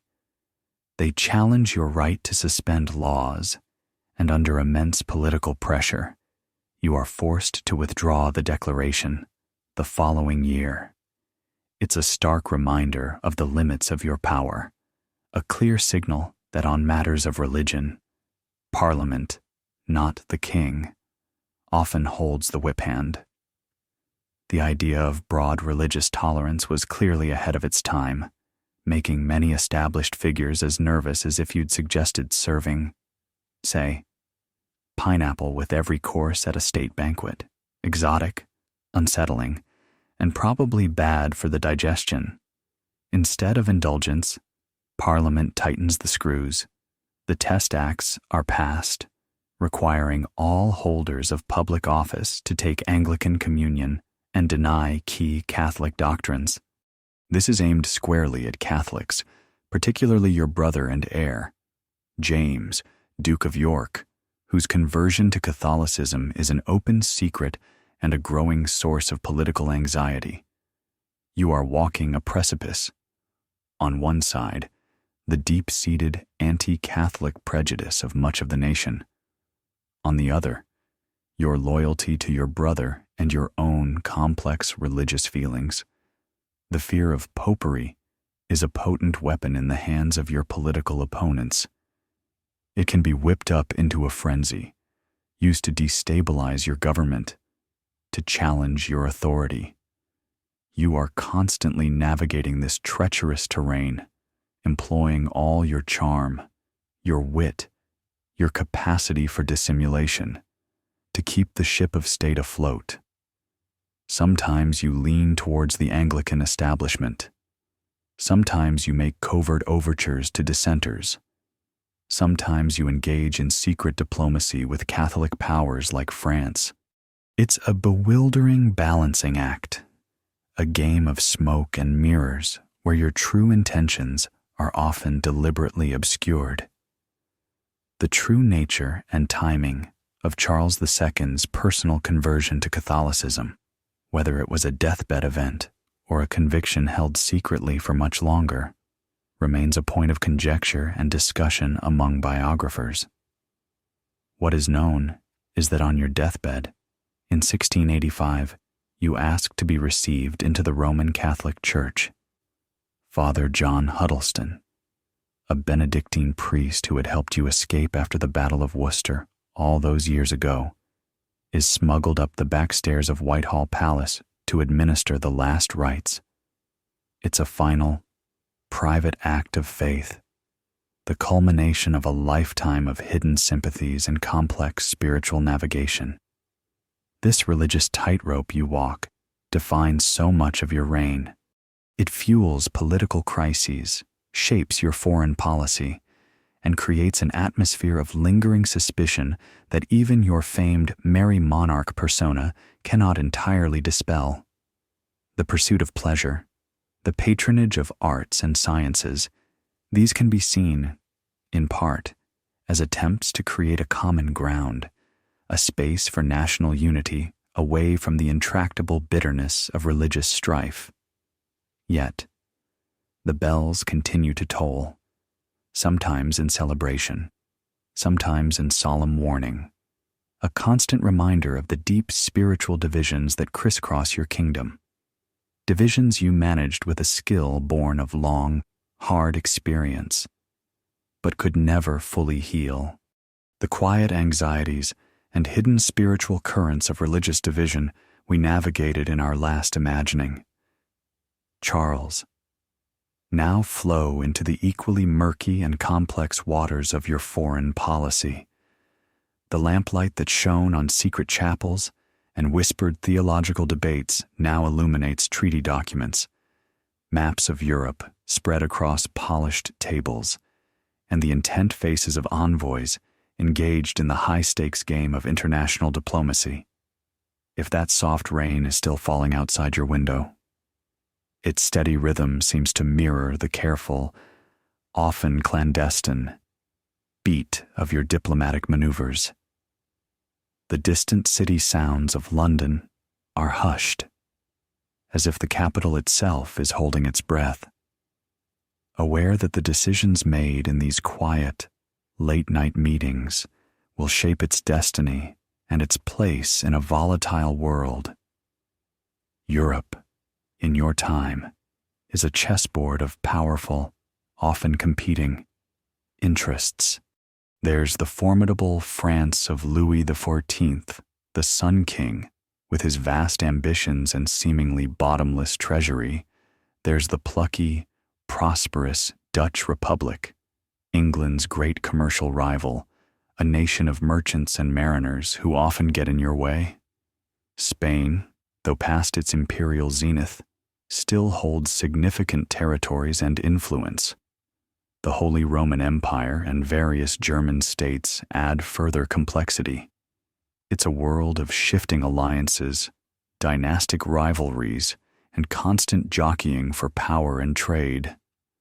International diplomacy back then was like a very elaborate, very serious dance, everyone trying to follow the intricate steps, avoid treading on anyone else's toes, and hoping the whole performance doesn't suddenly devolve into a chaotic brawl, or worse, a full-blown war. Your foreign policy goals are a blend of national interest and personal necessity. You seek security for England, the expansion of its trade, and the enhancement of its prestige.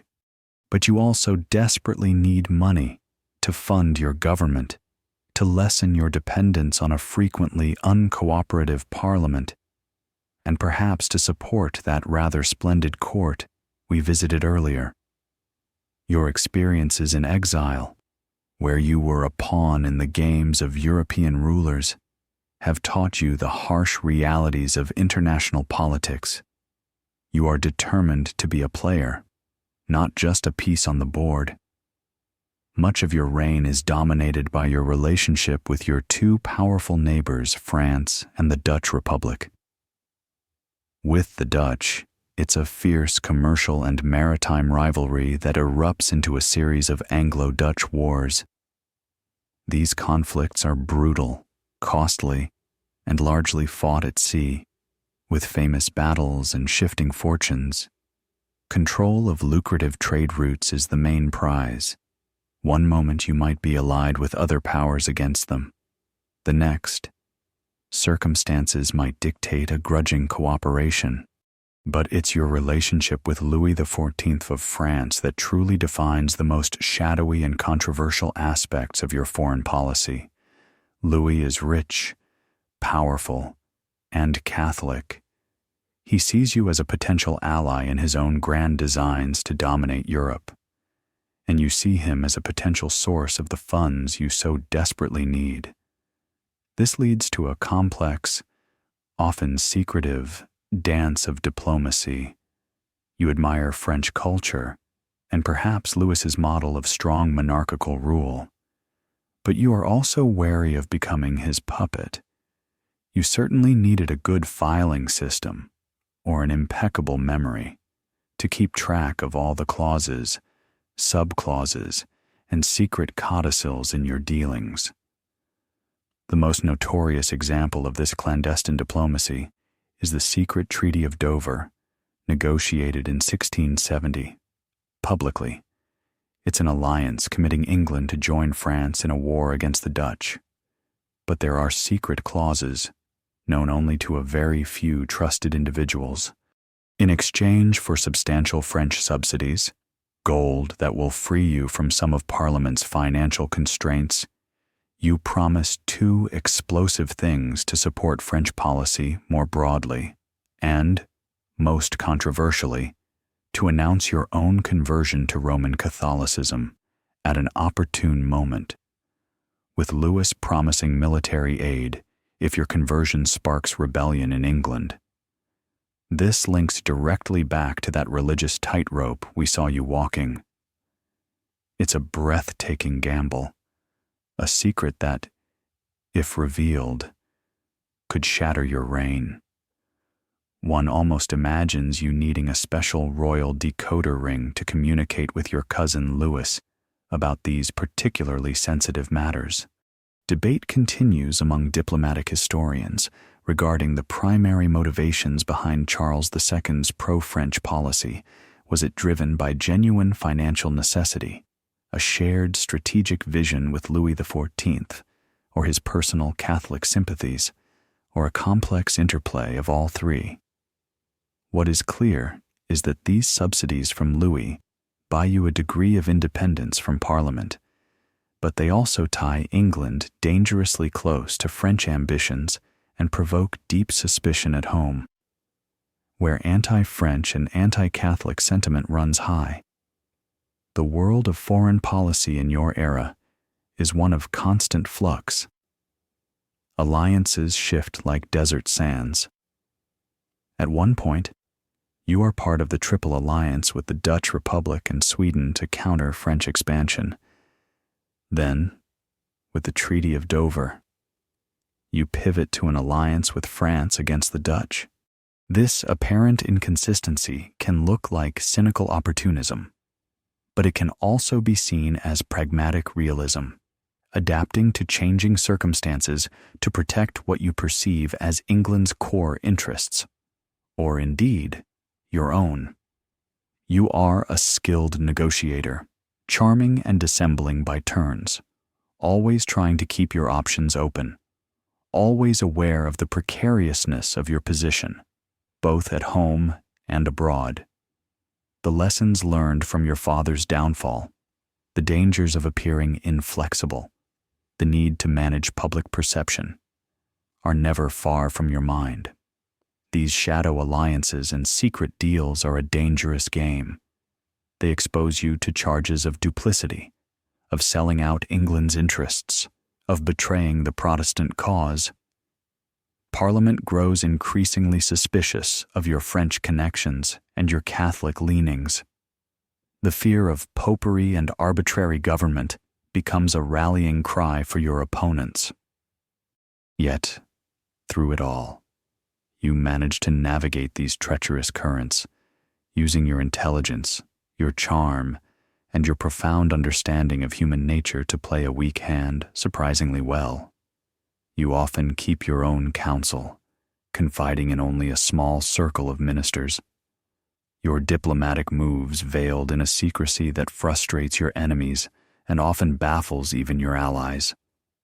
The lamplight in your study burns late on many nights, illuminating the maps and dispatches that represent the complex, shifting fate of nations, all while the city sleeps, unaware of the delicate threads you are spinning in the great web of European power, the intricate dance of your foreign policy. Charles, with its shadow alliances and secret treaties we just peeked into, relied heavily on your ability to manage information and maintain a degree of secrecy. But now, that control is about to be violently wrenched from your hands by a storm of public hysteria, fueled by lies and expertly manipulated by your political opponents. The lamplight, which recently illuminated quiet diplomatic discussions, now seems to cast a harsh, interrogating glare on your kingdom, exposing its deepest fears and prejudices. The distant city sounds of London, which have provided a shifting backdrop to our journey, might now transform into something more unsettling, the murmur of anxious crowds, the sudden shout of alarm, the hurried footsteps of people driven by fear. If a storm is brewing outside your window this evening, with gusts of wind and perhaps the lash of rain, it's a fitting accompaniment to the plot's poison that is about to infect your realm.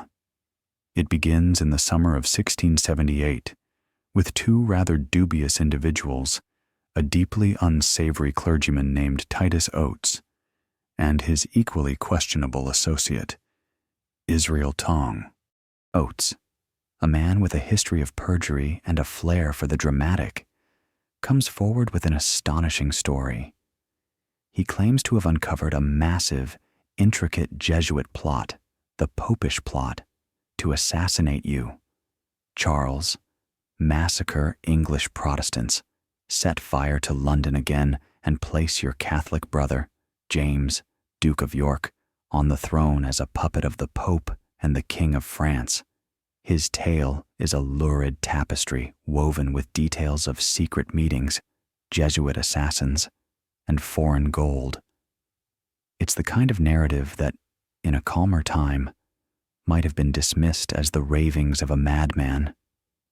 Titus Oates, one might say, could have used a more discerning editor for his increasingly outlandish narrative, as some of his claims strained credulity even then.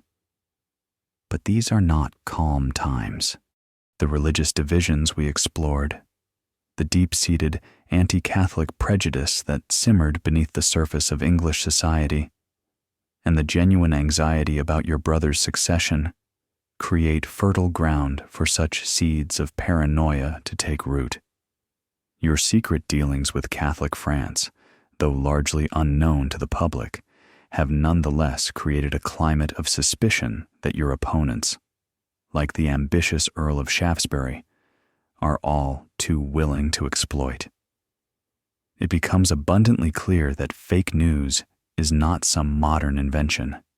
The 17th century had its own potent brand, spread rapidly through cheap pamphlets and shouted by street criers. The revelations of Titus Oates unleash a wave of panic. London, and indeed much of the country, is gripped by a terrifying hysteria. People see Jesuit assassins lurking in every shadow. Rumors of impending Catholic uprisings spread like wildfire. The situation is tragically inflamed by a genuine mystery, the murder of Sir Edmund Barry Godfrey, the magistrate to whom Oates had first made his sworn depositions. Godfrey is found dead in a ditch on Primrose Hill, impaled with his own sword. Though his death is never solved, it's immediately blamed on the Catholics, presented as proof positive of the plot's deadly reality. The city goes into a frenzy. Chains are put up across streets at night. Citizens arm themselves, and a palpable sense of fear pervades every public gathering. You, Charles, are in an incredibly difficult position. You are privately skeptical of Oates's wilder claims. You know many of the accused Catholics personally and believe them incapable of such treason. Your own intelligence network likely told you that the core of the plot was a fabrication. Yet, the public mood is so inflamed, and the political pressure from Parliament so intense that you cannot simply dismiss it. To do so would be to risk being branded a sympathizer with the alleged plotters, a protector of Catholics, further endangering your own position. It's a political tightrope walk more perilous than any you've faced before. And so, the tragic machinery of injustice grinds into motion, based on the perjured testimony of Oates and other informers who crawl out of the woodwork, eager for reward or notoriety. Dozens of innocent Catholics are arrested. Trials are held in an atmosphere of intense prejudice, where calm legal process is often drowned out by public clamor. Between 1678 and 1681, at least 22 innocent men are executed for their supposed involvement in the Popish Plot. These are not faceless victims. They include prominent Catholic nobles, elderly priests, and ordinary citizens, all caught in this whirlwind of manufactured fear. It's a dark stain on English justice, a stark reminder of how easily fear can be weaponized. One can only imagine the grim satisfaction of some and the horrified disbelief of others as these state-sanctioned killings proceeded, all because some people will believe almost anything if it's shouted loudly enough, especially if it involves secret invasion plans and clandestine meetings in out-of-the-way pubs. Historians continue to analyze the complex interplay of factors that allowed the Popish Plot to gain such widespread credence, considering the roles of existing anti-Catholic prejudice, political opportunism by figures like Shaftesbury, and Charles II's own perceived Catholic sympathies. For Shaftesbury and his allies in Parliament, the plot is a golden opportunity to press their agenda to weaken your authority. Charles, and most importantly, to exclude your Catholic brother James from the line of succession. The plot fuels the flames of what will become known as the exclusion crisis, a prolonged political battle that will dominate the latter years of your reign and push the kingdom dangerously close to another civil conflict. Gradually, however, inconsistencies in Oates's stories begin to emerge. His arrogance, his increasingly wild accusations at one point even implicating your queen, Catherine of Braganza, and the sheer number of his victims start to wear thin on the public's credulity. You, Charles, begin to assert more control, to push back against the tide of hysteria. Your own skilled cross-examination of Oates in council meetings reveals his ignorance and contradictions. Eventually, the tide turns. Oates is discredited, though not before immense damage has been done. He will later be convicted of perjury and severely punished after your death. When your brother James is on the throne, the Popish Plot leaves deep scars. It intensifies religious hatred, poisons political life, and demonstrates the terrifying power of mass delusion. For you, it's a brutal lesson in the limits of royal authority when faced with popular frenzy and determined political opposition. Your characteristic wit, your charm, your usual tools for managing crises, are largely ineffective against this particular brand of poison.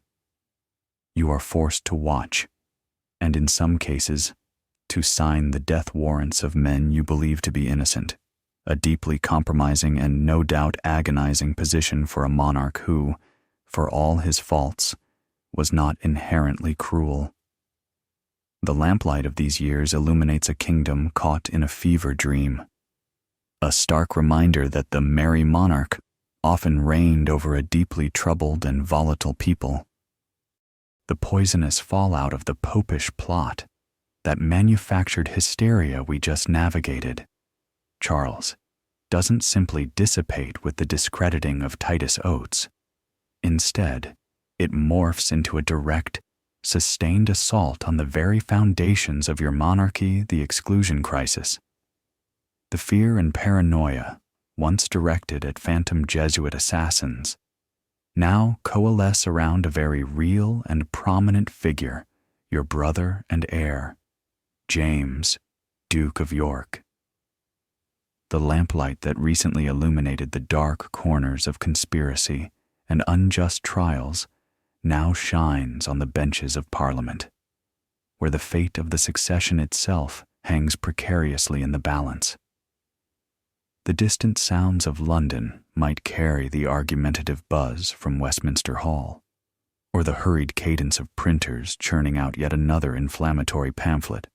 If that storm we imagined was raging during the Popish Plot has subsided, it's perhaps replaced by a heavy, charged atmosphere, the kind that precedes a different kind of tempest, a political one. The central burning question is this: can a Roman Catholic be allowed to inherit the throne of Protestant England for a significant and vocal portion of your subjects, particularly those aligning with the emerging Whig faction led by your old adversary, the Earl of Shaftesbury?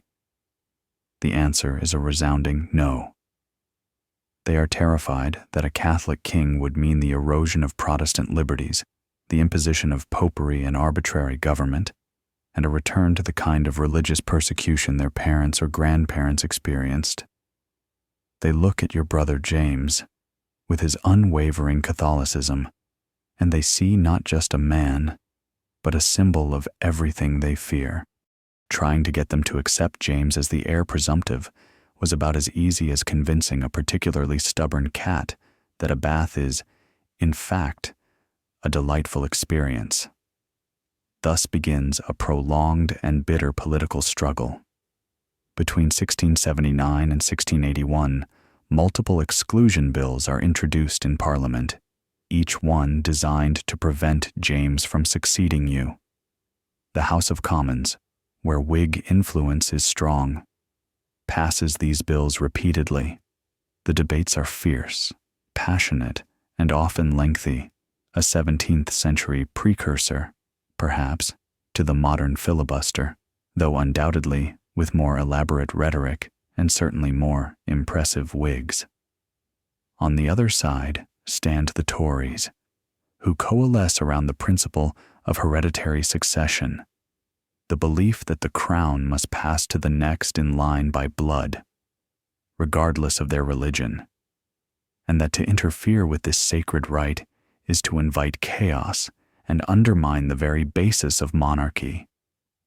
You, Charles, are caught in the eye of this storm, and your opposition to the exclusion bill is unwavering, a rock against which the Whig waves crash again and again. Scholarly debate persists over whether Charles II's steadfast refusal to allow the exclusion bill to pass was primarily motivated by fraternal loyalty, a commitment to the principle of hereditary succession, or a pragmatic fear that yielding on this point would fatally undermine the monarchy's power. It was likely a potent cocktail of all three. You love your brother, despite his often politically inconvenient faith. You believe deeply in the divine right of kings and the sanctity of the succession, a principle your own father died for. And you recognize that if Parliament can choose the next king, then the monarchy becomes a mere plaything of political factions, its power fatally compromised. Your tactics in fighting the exclusion bills are a masterclass in political maneuvering, showcasing the cunning and resilience you've honed throughout your tumultuous life. When Parliament becomes too intractable, too determined to force the bill upon you, you use your royal prerogative to prorogue, suspend, or dissolve it, sending the MPs packing. This happens repeatedly. Parliaments are summoned. They debate exclusion. They pass the bill in the Commons, and then you shut them down before it can become law. This leads to the famous Oxford Parliament of 1681. Fearing the volatile London mob, which is largely pro-Whig, you summon Parliament to meet in the more loyalist, controlled environment of Oxford. One imagines you got quite adept at packing your travel necessities for these abrupt relocations, always one step ahead of a parliamentary crisis. The atmosphere in the kingdom is electric with tension. Pamphlets and broadsides pour from the presses, arguing for and against exclusion. Mass petitions are organized. There are fears on both sides that the crisis could escalate into another civil war. The Whigs, under Shaftesbury's shrewd leadership, rally popular support with slogans and demonstrations. They even float the idea of your illegitimate but very popular Protestant son, James Scott, the Duke of Monmouth, as an alternative heir. But you steadfastly refuse to legitimize Monmouth, a move that would disinherit your brother and effectively concede Parliament's right to dictate the succession. You offer compromises, limitations on the power of a Catholic successor, for instance. But the staunch exclusionists will accept nothing less than James's complete removal from the line of succession. They believe that any Catholic king, however fettered by law, will inevitably seek to overturn the Protestant establishment. The crisis reaches its peak with the Oxford Parliament. When the Commons once again pushes for exclusion, you dissolve it after only a week. It is a bold, decisive move, and it turns out to be the turning point. Having ridden out the storm, and with the Whigs overplaying their hand and failing to offer a broadly acceptable alternative, public opinion begins to swing back in your favor. The country, weary of political instability and genuinely fearful of another descent into civil conflict, starts to rally to the crown. Financial assistance from Louis XIV, secured through those shadow alliances we discussed, also gives you a crucial advantage, allowing you to rule without summoning Parliament for the last 4 years of your reign, thus denying the Whigs their main platform. The defeat of the exclusion movement is a significant victory for you. You have defended your brother's rights, upheld the principle of hereditary succession, and reasserted royal authority. In the aftermath, you move to consolidate your power. Whig leaders are targeted. Some, like Shaftesbury, are forced into exile, while others face charges of treason. The Rye House Plot of 1683, a genuine conspiracy by some radical Whigs to assassinate both you and James, further discredits the opposition and allows you to clamp down even harder. The exclusion crisis is a fiery crucible, testing your political skills to their utmost. You emerge from it stronger, having stared down a formidable challenge to your authority. Yet, the underlying religious and political tensions remain, a legacy that will continue to plague your brother when he eventually, against all Whig efforts, ascends the throne. The lamplight in your royal apartments during these years must have illuminated many a worried frown, many a late-night discussion on strategy, as you navigated the kingdom through one of its most dangerous political passages since your own restoration. The furious political storms of the exclusion crisis, which we just weathered with you, Charles, have finally blown themselves out. The air, once thick with the shouts of parliamentary debate and the anxious murmur of a kingdom on edge, now feels calmer, more settled. The lamplight in your apartments at Whitehall seems to burn with a steadier, more confident flame, illuminating a monarch who has outmaneuvered his enemies and stands, in these later years of your reign, more securely on his throne than ever before. The distant city sounds of London might now be the regular, rhythmic hum of a capital at peace, the clip-clop of horses, the distant call of a night watchman, no longer laced with the undercurrent of impending riot or rebellion. Perhaps tonight, as you settle in to listen, the sky outside is clear, a canopy of quiet stars reflecting this period of hard-won stability. With the defeat of the exclusionists and the disarray of the Whig Party following the Oxford Parliament and the subsequent Rye House Plot, a new phase of your rule begins. You rule without summoning Parliament for the final 4 years of your life, from 1681 until your death in 1685. This is a remarkable feat, a period of personal rule that your father might have envied, though achieved through very different means and circumstances. For you, it must have felt like a long overdue break, a chance to govern without the constant nagging and financial wrestling matches that characterized so many of your earlier parliamentary sessions. Perhaps you finally had a bit more uninterrupted time to devote to your beloved spaniels or your chemistry experiments. This newfound independence from Parliament is partly funded by those continued, if still somewhat controversial, subsidies from Louis XIV of France, and also by a healthy increase in customs revenues as England's trade flourishes. The Tories, your loyal supporters who stood by the principle of hereditary succession during the crisis, are now firmly in the ascendant.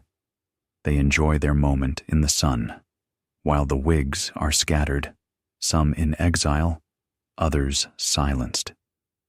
This period sees what some historians call the Tory revenge, as the government moves to consolidate its power and neutralize remaining opposition. Borough charters are remodeled to ensure more loyal MPs would be returned in any future parliament, though you never actually find the need to call one. Loyal judges are appointed, and the legal system is used to pursue and punish those implicated in plots against you or your brother. The Rye House Plot of 1683.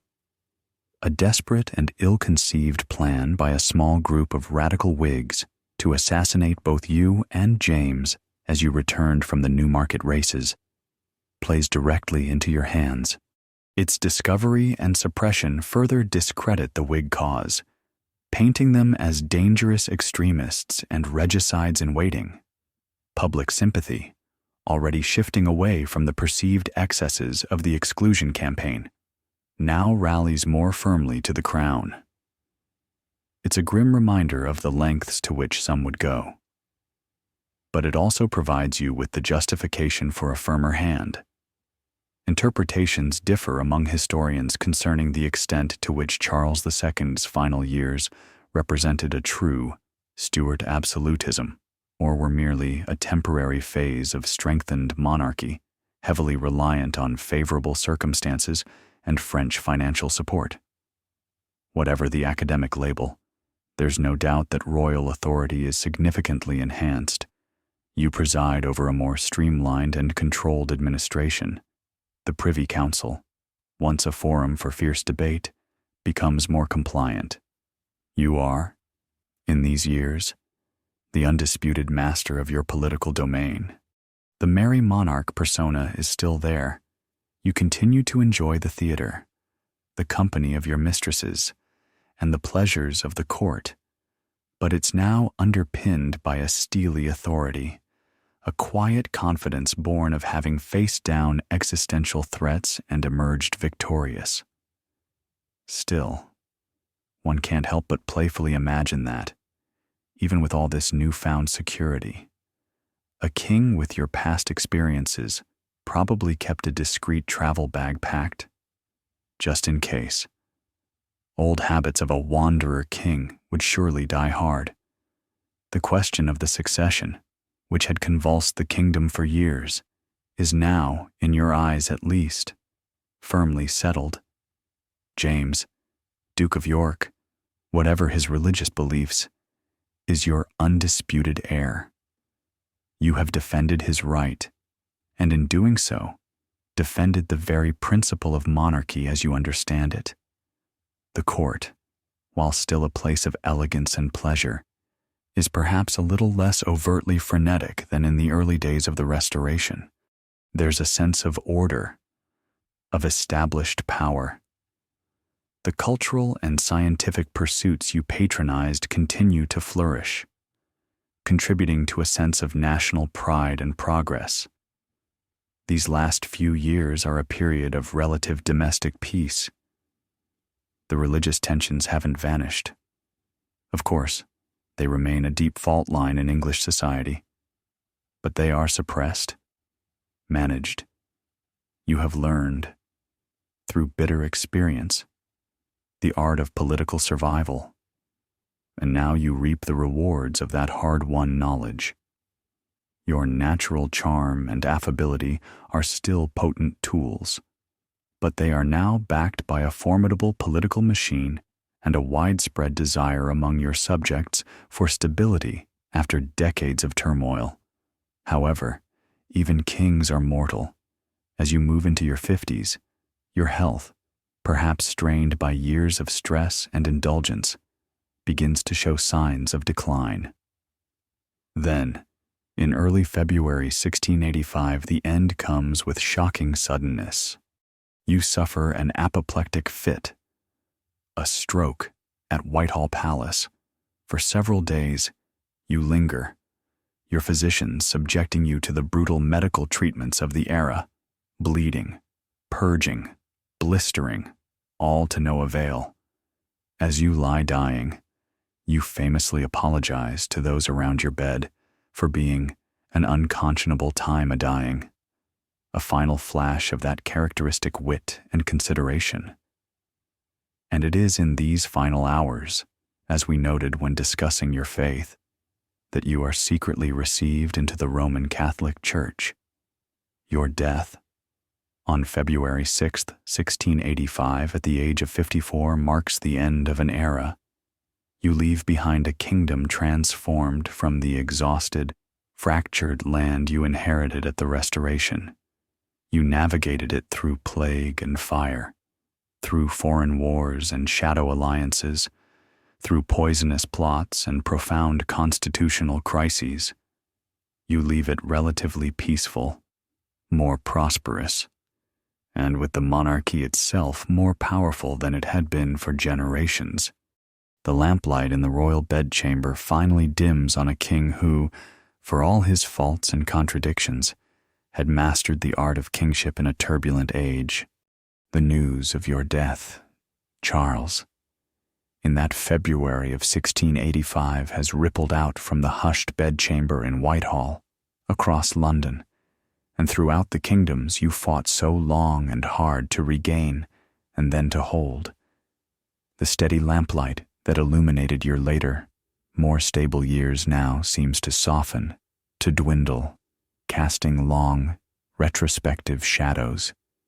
As our journey with you nears its end, the distant city sounds of London become a gentle murmur, a soft sigh from a capital that has known so much turmoil and so much celebration under your reign.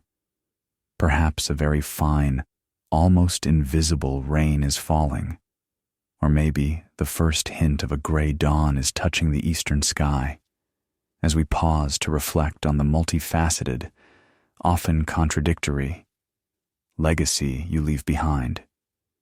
You were, by any measure, a study in contrasts, a monarch masked in pleasure, forged in trauma.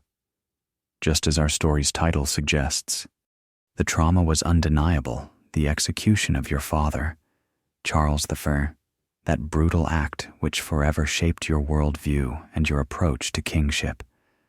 The lean and desperate years of exile as a wanderer king, the terrifying flight after Worcester, hunted like a common fugitive. These experiences forged in you a profound resilience, a sharp intelligence, and a survivor's instinct that would serve you well through countless crises. You learned early and often about the fickleness of fortune, the ruthlessness of enemies, and the paramount importance of adaptability.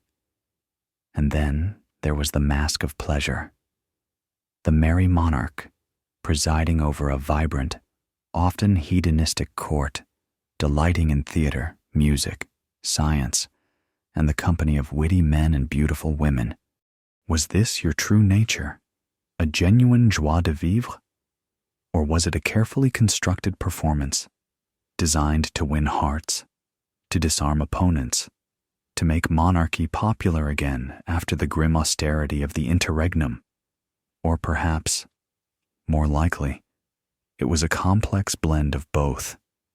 A man who genuinely loved life's pleasures, using that very love as a tool of statecraft, a way to heal a fractured nation and distract it from underlying tensions.